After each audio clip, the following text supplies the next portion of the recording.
O'ziga bo'lgan ishonch bu tug'ma qobiliyat emas, balki har qanday boshqa ko'nikmaga o'xshab, kerakli mashg'ulotlar orqali o'stirilishi mumkin bo'lgan shaxsiy bitta xususiyat hisoblanadi. Men o'zim otini yechishga uyaladigan odamdan bemalol 4 mingta odam oldida sahnada gapira oladigan inson darajasida xarakterimni o'zgartirganman. Va bugungi videoda xarakterimni o'zgartirishga yordam bergan qiziqarli mashq bilan bo'lishaman. Bu mashqni neyrobiologiyadan o'rganganman va uni siz uchun 6 ta oddiy praktikalarga bo'lib beraman. Ogohlantiraman, birinchisi eng osoni bo'ladi, 6-inchisi eng muhimi. Shuning uchun videoni albatta oxirigacha ko'ring. O'zga bo'lgan ishonchni 10 karraga kuchaytirmoqchi bo'lsangiz, videoga like bosamiz va biz boshladik. Birinchi praktikamiz shaxsiy alter ego yaratish.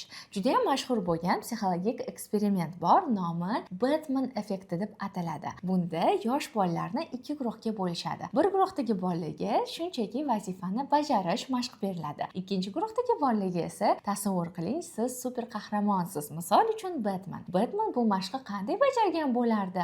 Aynan shunaqa qilib bajaring deb aytishadi. Qiziqarli tomoni, bu mashg'ulot ko'p vaqt egallaydigan, zerikarli va boladan shaxsiy nazorat talab qiladigan vazifa bo'ladi. Mana shu eksperiment yakunlangach, guruhdagi natijalarni solishtirishganda, albatta o'zlarini super qahramon deb tasavvur qilgan bolalar vazifani ikkinchi guruhga qaraganda ancha yaxshiroq bajarishgan bo'ladi. Ular qunt bilan bor konsentratsiyasini qaratib, zo'r darajadagi natijalarga erishadi. Yosh kattalarda ham bu eksperiment bir xil ishlaydi.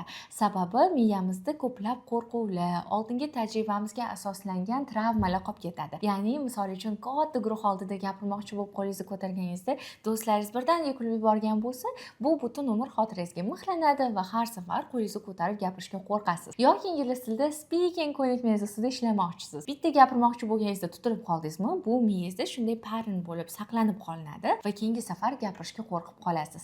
Aynan shu sababdan shunday alter ego, ya'ni o'zingizni boshqacha versiyangizni yaratib olish sizga self distancing, ya'ni miyangizda o'zingizni emas, boshqa insonni ajratib, shu prizma orqali maqsadlarga qarashga yordam beradi. Misol uchun, sahnada gapirishga qo'rqaman deb gapirganingizda, sizni oldingi travmalaringiz, qo'rquvingiz, oldin gapira olmagan holatlaringiz hammasi esga tushadi. Lekin sizni alter egoingiz bo'lgan boshqa bitta personajni tasavvur qilsangiz, misol uchun super qahramon Barno, u qanday bo'lgan bo'lardi? Aynan shu prizma orqali sahnada chiqishni ko'rsangiz va o'zingizga savol bersangiz, u qanday chiqish qilgan bo'lardi? U hozir hayajonlanarmidi? Yoki shuncha tadbirkorlar o'tirgan xonada qo'lni ko'tarib o'zini taklifini aytavermidi? Albatta ha degan javobingizda bo'lsa, sizdagi mana shu qo'rquv pasayadi va siz ancha o'zingizga bo'lgan kattaroq ishonch his qilasiz. Demak, hoziroq o'tirib o'zingizni alter egoingizni yarating. Uni oti nima, nimalarga erishgan, qanday yutuqlari bor va uni xarakteri qanday? Ya'ni sizni B nuqtangizdagi inson qanday ko'rinishda bo'lishi kerak? Har bitta ishni qilayotganingizda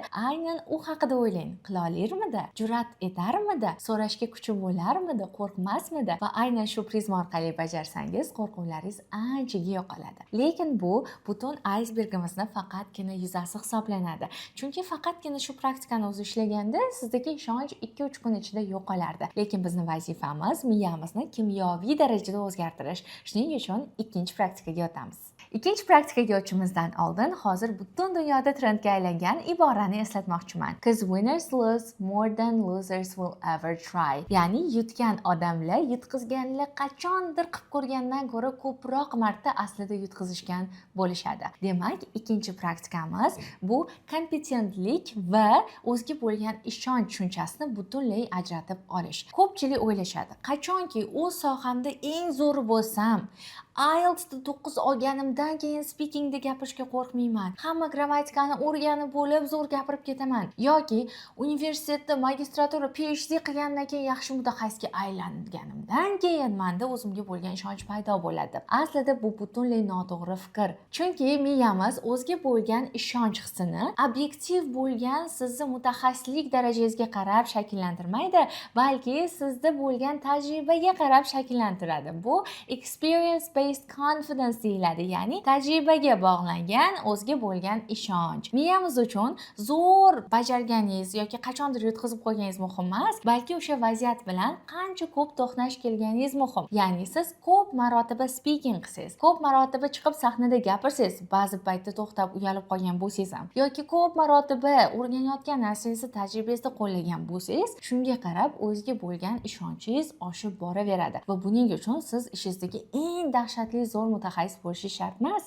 Shuning uchun bugundan o'zingizni zo'r bo'lib ketishingizni kutmang. Qancha ko'p o'sha ishni bajarib ko'rsangiz, shuncha ishonchingiz ortaveradi. Har safar sahnaga chiqqaningizda, speakingda, ingliz tilida gapirmoqchi bo'lganingizda shunchaki ko'p marta qilganingizni eslang va bu sizga yengillik hissini beradi. Endi yana ham chuqurroq bitta savol tug'iladi. Demak, mutaxassisligimiz fikrlarimizdan oldin bizni tanamiz va tajribamiz kelsa, unda tajribani ham yashab o'tmasdan oldin ham o'zimizga bo'lgan ishonchni kuchaytira olamizmi? Va hozir sizlar bilan 3-praktikaga o'tamiz.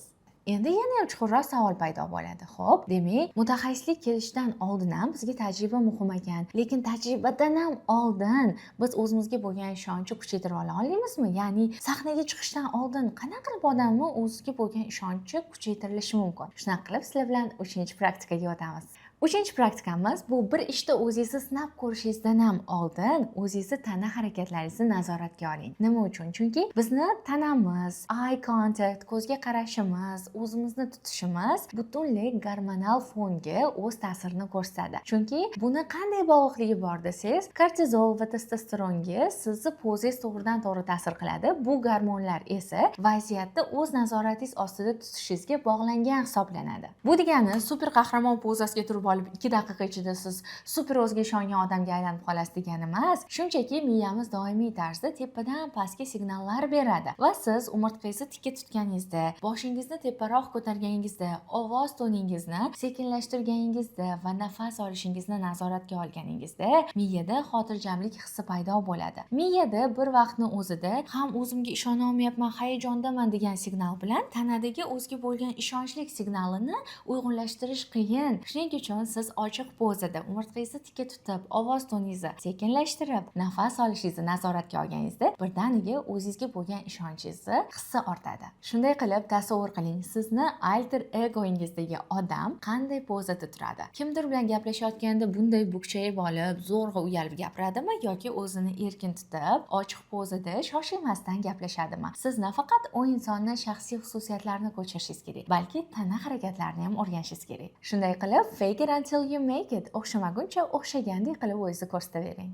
4-praktika. Qo'rquv o'tib ketishidan oldin harakatni boshlab yuborishingiz kerak. Miyamizda bodomsimon tanachi bor, uni nomi amigdala va uni ishlash xususiyati qadimdan qanday bo'lgan? Qandaydir xavf ko'rsa, insonga signal beradi, qutqarishga harakat qiladi, bu xavfdan ozod qilishga harakat qiladi. Mana endi katta bir ko'p yillardan buyon odamlar e'tibor bermaydigan neyrobiologiyadagi faktga qaraydigan bo'lsak, xoh bu qo'rqinchli orqangizdan yugurib kelayotgan yirtqich bo'lsin, siz uchun biroz yangiroq yoki hayajonli tajriba bo'lsin, buni miya ajrata olmaydi va boyagi bodomsimon tana bir xil reaksiya bildiradi. Qoch, bekinib ol, qilma degan fikr keladi. O'ziga bo'lgan ishonchi baland bo'lgan odamlar haqidagi eng katta mif, ular birorta narsa qilishga shunchaki qo'rqishmaydi deb o'ylashingiz mumkin. Lekin aslida ular kerak bo'lsa sizdan ham ko'ra ko'proq qo'rqishadi va shunchaki qo'rquvni to'xtab qolish kerak degan signal sifatida qabul qilmay qo'yishgan bo'lishadi. Shuning uchun o'zingizdan ha deb qo'rqyapmanmi, hayajondamanmi, qiynalamanmi degan savollarni so'rashni to'xtating. Shunchaki tasavvur qiling, alter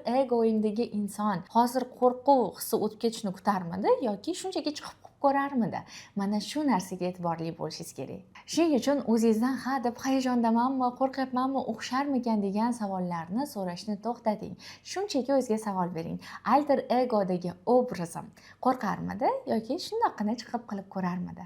Lekin har bir shunday harakat bizni xotiramizni qayerdadir qolishi kerak va shu yerda ko'pchilik aytmaydigan bitta muammo kelib chiqadi. Muammo nimada desanglar, gap shundaki, ba'zi bir evolyutsion sabablarga ko'ra miya yomon tajribalarni xotirada yaxshiroq eslab qoladi. E'tibor bergan bo'lsangiz, 10 marta qilgan muvaffaqiyatli loyihalaringiz natijasiga qarang, miyangizda qaysidir bitta uyalib qolgan, o'xshatolmagan ishingiz xotirasi qattiqroq qolib ketadi. Bu narsani negativity bias deb atashadi. bo'lishadi. Evolyutsion sababi nimada bo'lgan desanglar, sababi insonni hayotiga xavf tug'dirgan holatlarni miya yaxshiroq eslab qolib, yorqinroq xotirada saqlash kerak bo'lgan. Aks holda odamzod har xil yirtqich hayvonlardan yoki boshqa bir noxush vaziyatlardan o'lib ketib, qirilib ketgan bo'lardi. Shuning uchun necha ming yillar o'tgan bo'lsa-da, haligacha miyamiz yomon xotiralarni yaxshiroq saqlab qoladi. Shuning uchun ortga qarab hayotingizni eslaganingizda ko'p noxush vaziyatlar esingizga kelishi mumkin, yaxshilari yo'q bo'lib ketgandek bo'ladi. Bu degani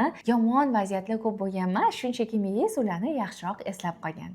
Shuning uchun alohida daftar yuritishni boshlaganman va bu daftar ichiga qo'rqqanim, hissiyotlarim haqida emas, qo'rquvga qaramasdan qilgan natijalarim va erishgan yutuqlarimni yozishni boshlaganman. Aynan shunday qilib, miyamdagi qo'rquv, yomon xotiralarga qaratilgan fokusni yaxshi xotiralar, yaxshi natijalarga o'zim bilgan holatda ataylabdan fokusini o'zgartirishga harakat qilganman. Chunki tajribangizga qarab, keyingi tajriba yaxshiroq bo'lishi, bo'lmasligi bashorati miya tomonidan aynan xotirangizda qolgan shu ishlarda natijaga erishgan ekanman. Demak, bunisi ham o'xshaydi degan bir mindsetga o'zgarishni boshlaydi.